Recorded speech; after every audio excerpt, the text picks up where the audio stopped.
The couple walking into the Riverside Country Club don't look like they're here to destroy lives. She's 58, silver hair pinned neatly, a navy dress that speaks of quiet elegance, her posture calm, yet impossibly commanding, and her eyes scanning the room with a patience earned over decades of injustice. Beside her walks a man of 62, tall and steady, a gentle hand resting protectively on her back, a smile that belies the weight of years spent apart, and the secret knowledge of the love that never died. They greet the guests, exchange polite nods, their movements measured, unassuming. Yet every step carries the unspoken story of survival, loss, and the slow, relentless building of a plan that will shake the foundations of the town they once knew. The woman is Margaret Chen, and the man beside her is Samuel Morrison, the only man she ever loved. The man she had been forced to give up 34 years ago under the cruel dictates of a world that considered love between them impossible. The man whose absence shaped the life of a daughter torn from her arms before she even had a chance to hold her. In her purse rests a leather-bound folder, worn at the edges, filled with legal deeds, faded photographs, and letters that trace decades of corruption, cruelty and betrayal, each page a silent accusation. Each signature a step closer to the reckoning that has been decades in the making. By midnight, the descendants of 3 of the wealthiest families in Virginia will realize that the world they thought stable and untouchable has already begun to crumble, that the secrets they buried and the sins they committed in power have returned to claim them in a way no one could have predicted. Stop.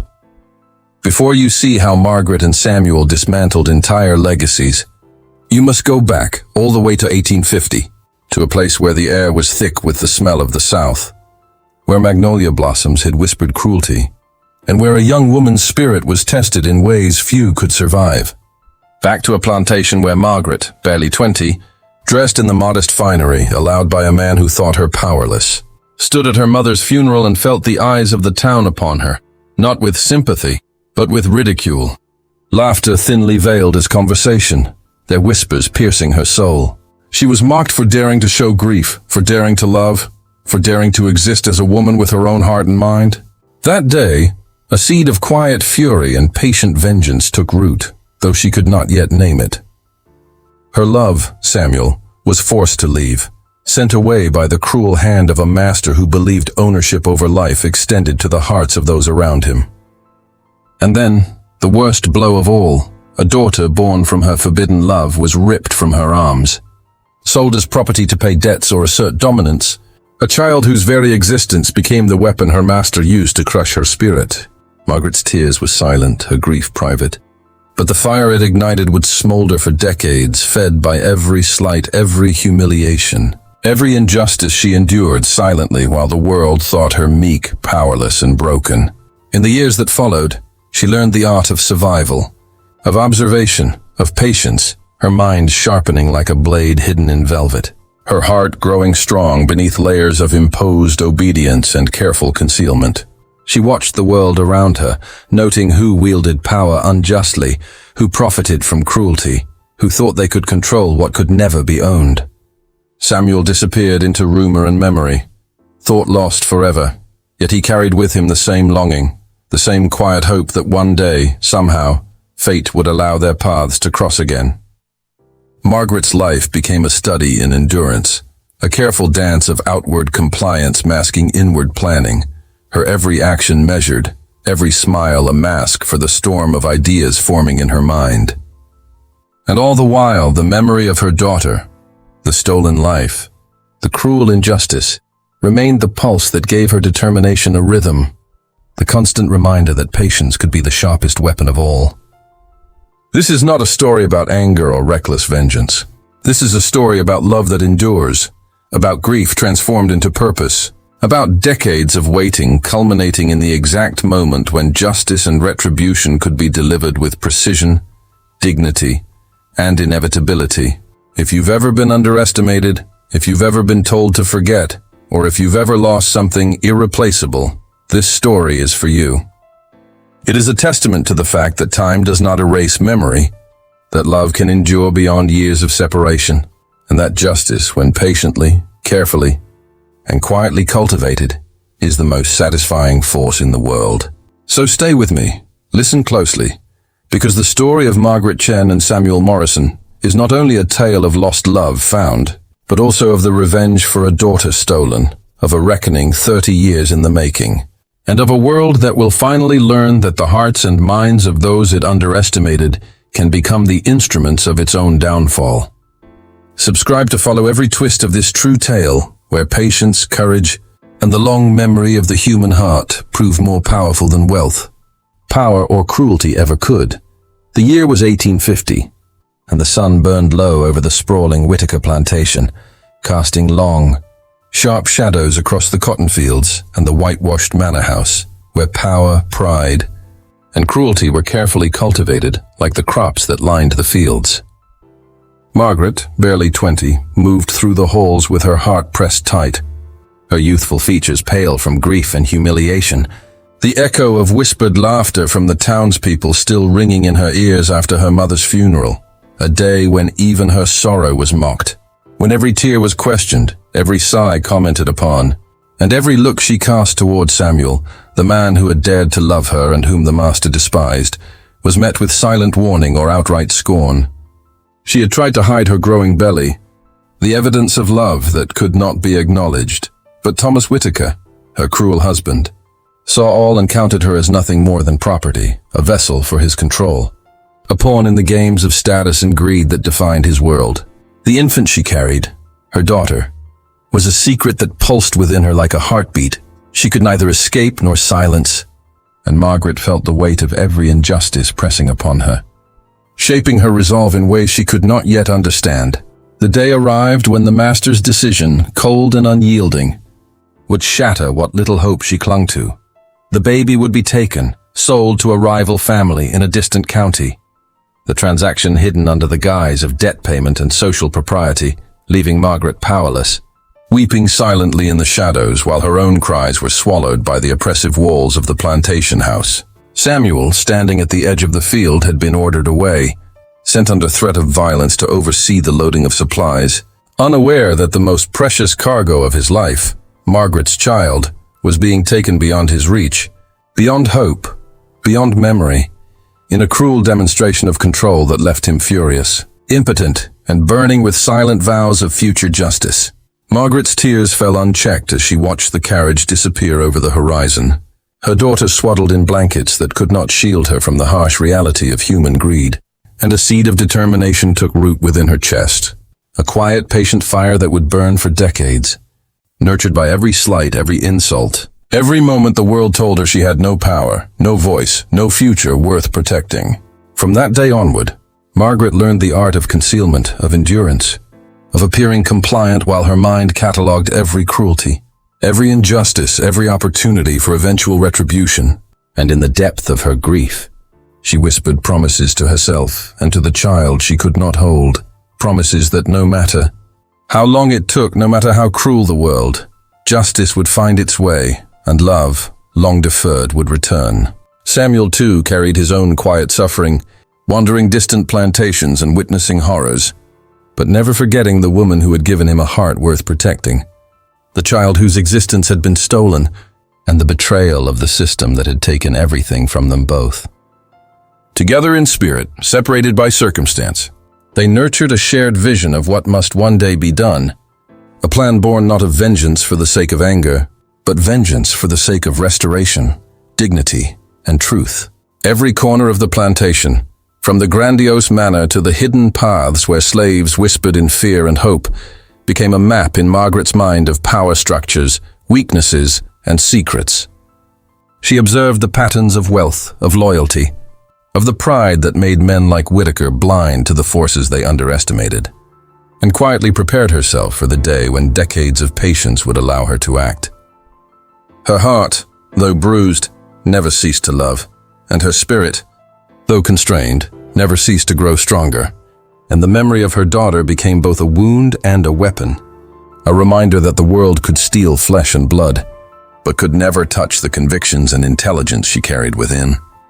And so Margaret Chen, the young woman who had once been mocked, humiliated and betrayed, began to lay the foundation of a life in which nothing she endured would be wasted, where every slight would one day serve as a stepping stone for justice,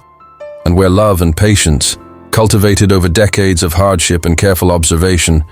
would become the instruments by which the cruelty of men like Whitaker would be undone. From the whispered secrets of the servants, the careful cataloguing of property deeds,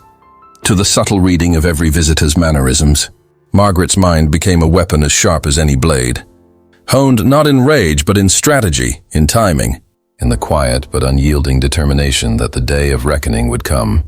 And when it did, no force of wealth, power, or arrogance could withstand the orchestrated precision of a woman who had been underestimated her entire life. A woman who had loved, lost, and learned the long patience of the heart, and whose story, though begun in tears, humiliation, and theft, was destined to become one of the most remarkable tales of love, justice, and revenge that the Old South had ever witnessed. After the heartbreak of losing her daughter and being stripped of her only true love, Margaret learned quickly that survival was as much an art as it was a necessity. The Whitaker plantation, once a prison of open cruelty, became a school of observation, patience, and silent endurance. Every gesture, every whispered conversation, every indulgence or slight from those in power became data she stored in her mind, filed carefully for a future she refused to imagine too soon. She learned to smile when her heart ached, to laugh at jokes that cut beneath her skin, to walk the line between obedience and quiet defiance. And in those years, she discovered that power was often blind to the one who learned to wait. Her youth, once vibrant and full of hope, had been replaced by a cautious grace, a controlled strength, and the ability to read the hidden currents of human behavior like a map. She watched the masters and their families squander their wealth and dignity through arrogance, through cruelty, and through the delusion that their dominion was absolute. And each misstep, each prideful decision, each indulgence of greed and lust became a note in a symphony of eventual justice she was composing in her mind. Samuel disappeared into rumor, leaving her alone with grief that burned cold but steady. Yet in her heart, she carried a quiet flame that refused to die. A promise to her daughter, a promise to herself that the years of waiting, of learning, of observing, would not be wasted. Margaret began cultivating allies quietly, servants who had witnessed injustices, traders who had grudges, distant relatives of those who thought themselves untouchable. Each connection, subtle as it was, became a thread in a web that would one day ensnare those who had done her wrong. She learned the secrets of letters, of property deeds, of financial arrangements, and of whispered rumors that could ruin a man quicker than any gun or blade. Yet despite all of this, she remained hidden in plain sight, her elegance and quiet demeanor masking the storm that brewed within her, the storm that would one day sweep through the lives of those who had destroyed hers. Nights were spent in reflection, in the careful cataloging of events, in imagining scenarios where truth would strike harder than vengeance itself, and in every meditation, the image of her daughter, stolen, hidden, perhaps even broken, remained the sharpest reminder of what had been taken from her. Love, once lost, remained a secret current beneath her daily life, and every time she heard a mention of Samuel, a memory of youth, of laughter, of stolen moments and tender words, the fire of longing and the cold resolve of justice intertwined, creating a determination that time could not weaken. As years passed, the Whitaker estate changed little, but Margaret's mind and heart had grown sharper, more disciplined, and more strategic. And she realized that while the world had thought her powerless, she had been learning the skills to dismantle those who had thought themselves untouchable. Letters from distant towns, visits from traveling merchants, and even small acts of kindness from the few she trusted became instruments in her secret orchestra of eventual reckoning. She began noting how reputations could be ruined without a whisper of confrontation, how a carefully timed revelation could unravel decades of assumed security, and how patience, coupled with knowledge, was far more dangerous than anger. All the while, she nurtured the memory of Samuel in her heart, knowing that if fate ever allowed their paths to cross again, they would not only find each other, but they would wield their combined intellect and experience as instruments of poetic justice. The seeds of revenge had been planted, watered by years of careful observation, patience, and silent suffering, and Margaret knew with every day that passed that the time of reckoning was approaching. Though outwardly she was polite, obedient, and unassuming, inside she was a force of nature, a mind sharpened by injustice, a heart tempered by loss, and a soul fueled by the memory of a child stolen and a love denied. Nothing she had endured would be wasted. The lessons of endurance, observation, and strategy would culminate one day in a plan so precise, so devastating that those who had laughed, mocked, and destroyed would finally face the consequences of underestimating her. And so Margaret lived, walked, and breathed in silent anticipation, knowing that love, though delayed, had not died, and justice, though patient, would arrive with the force and inevitability of a storm long brewing. Years had passed,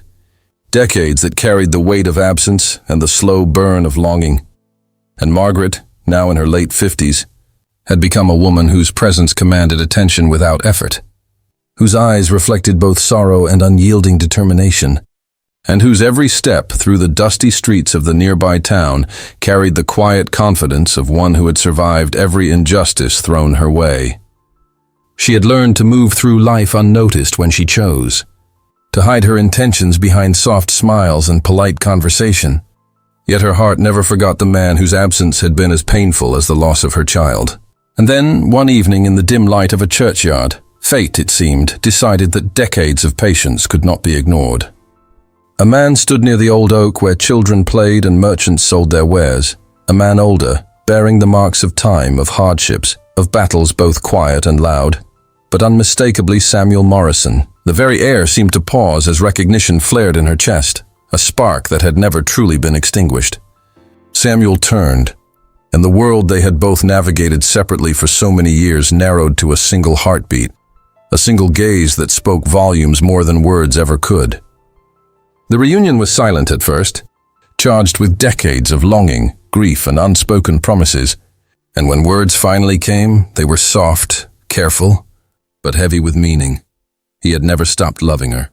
never stopped searching for the daughter he had never been allowed to protect. And he had spent years preparing himself for a day when he could help Margaret reclaim what had been stolen from her. Together, standing beneath the shadow of the old oak and the faint glow of lanterns, they began to unravel the web of secrecy surrounding her daughter, the little girl sold and hidden by the Whitakers, whose life had been spent in shadows and under the guise of another family's care. The discovery came slowly, like peeling layers from a wound, each fact both horrifying and clarifying. Her daughter had been raised by a rival family, the Harringtons, who had profited from her labor, kept her existence a secret, and allowed her to suffer while claiming her as their own. Margaret's chest tightened, a mixture of grief, rage, and the icy determination of justice, but she did not falter. She had trained herself for this moment, prepared her mind and spirit for the precise orchestration of what would come. Samuel, ever her partner in both love and strategy, held her hand, a reminder that she was no longer alone, that the pain of youth could finally find balance in the cleverness and experience of two hearts reunited. Together, they began crafting a plan not fueled by hasty anger, but by intelligence, patience, and the exquisite precision that decades of observation had afforded them. Letters forged and intercepted, secrets unearthed, debts exposed, alliances quietly manipulated, and reputations carefully undermined so that when the time came, the Harringtons and Whitakers would face a reckoning so complete, so devastating, that it would leave no room for denial or escape. Every detail, every fact, every whispered rumor became a weapon, and Margaret's mind, honed by years of silence and careful watchfulness, wielded them with the calm authority of someone who knew that revenge tempered with wisdom was far more lethal than rash violence. And yet, even amidst the plotting and strategizing, there were moments of tenderness, moments in which Margaret and Samuel allowed themselves to remember the love that had once been denied, to acknowledge the shared sorrow that had never faded, and to breathe in the hope that justice could be paired with the restoration of what truly mattered, the honor of her daughter, the love that had endured, and the knowledge that they could finally, at last, reclaim control over the story of their lives. The churchyard grew quiet as the sun dipped below the horizon, shadows stretching across the cobblestones, and for a brief moment, Margaret allowed herself to imagine what the next chapter would hold, the precision with which the world would be reminded that those who once seemed powerless could strike with elegance, intelligence, and devastating effect, and that the daughter stolen in her youth would, through the cleverness, patience, and love of her mother and Samuel, finally have her story acknowledged and justice served. And so, beneath the ancient oak, amidst whispers of memory and hope, Margaret Chen and Samuel Morrison prepared to do what the world had thought impossible, to reclaim decades of lost love, to correct the injustices done to the innocent, and to set in motion a revenge that was not reckless, but perfect, inevitable, and entirely satisfying. The kind of justice that would echo through the lives of the guilty and the powerless alike, reminding everyone that some hearts never forget, some minds never waver, and some love stories, though delayed by cruelty and circumstance, are finally allowed to end the way they were always meant to. Years had passed, decades that carried the weight of absence and longing, and Margaret, now in her late 50s, had become a woman whose presence commanded attention, whose eyes reflected both sorrow and unyielding determination,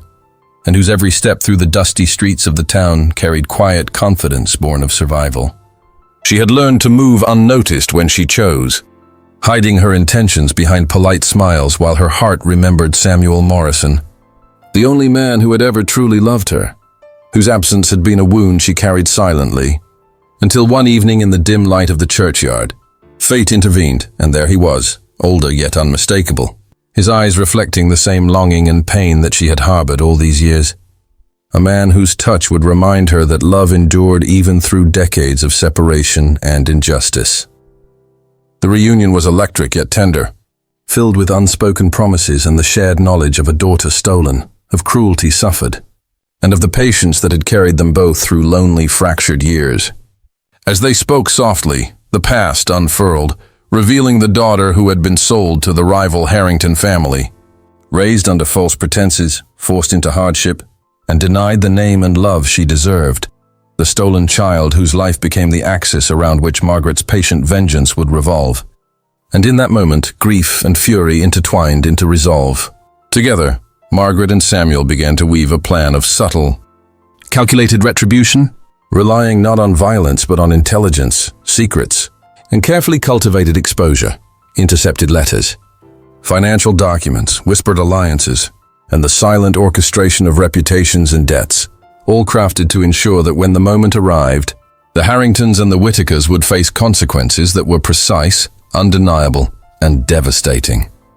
Yet amidst plotting there were pauses of tenderness, the recollection of youthful love, moments in which grief softened into hope, and acknowledgement that their reunion was not only about retribution, but also about restoring what had been lost. Love, dignity,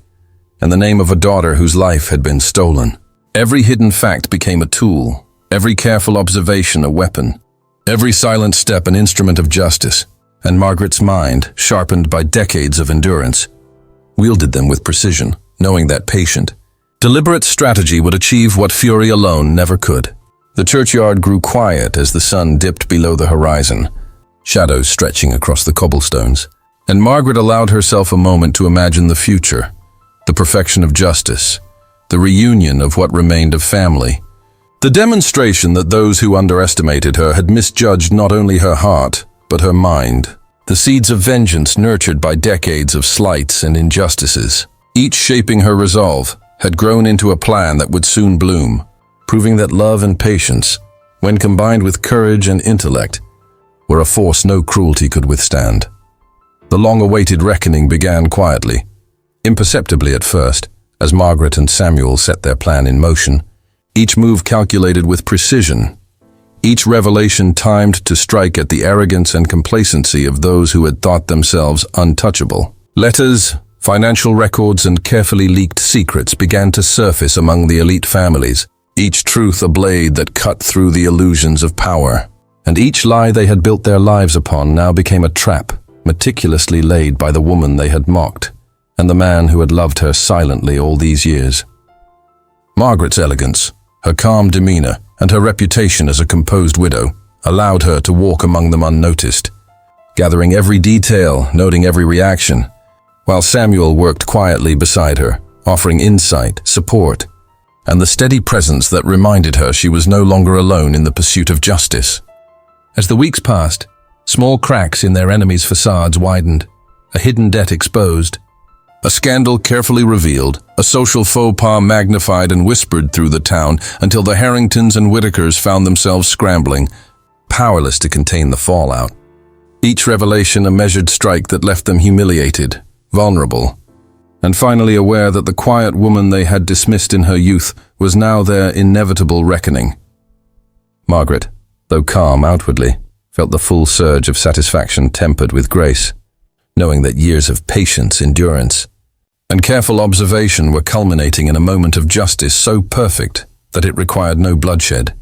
No rash decisions, no anger-driven violence, only the deliberate orchestration of truth, timing, and intellect. The daughter she had lost became a symbol in every calculated action, her memory guiding each move, each carefully considered consequence. And as the final pieces fell into place,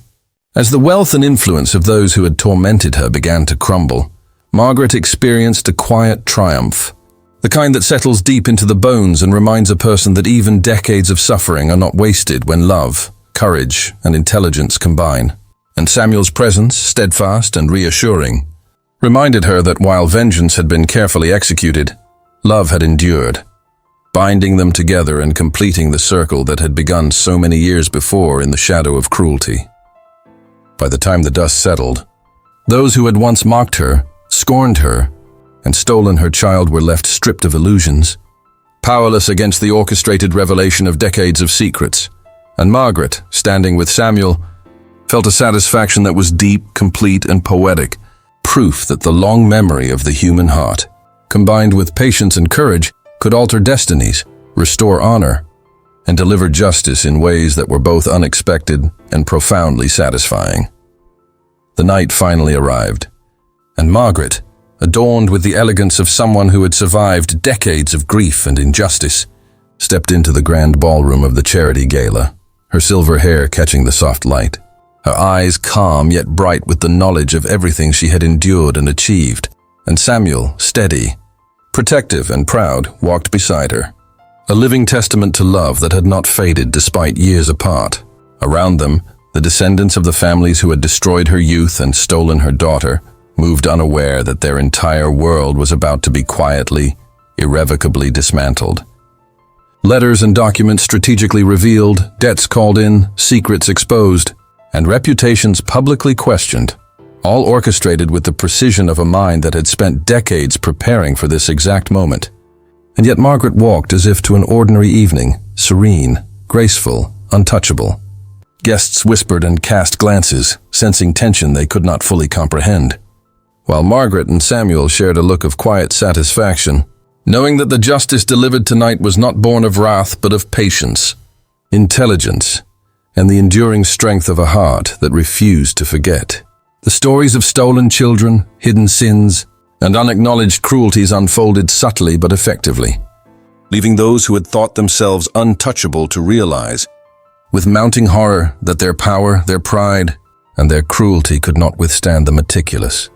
patient reckoning of someone they had underestimated, someone whose love and grief had been transformed into the most precise instrument of poetic justice imaginable. By the end of the evening, the legacy of the Whitakers and Harringtons lay in ruins,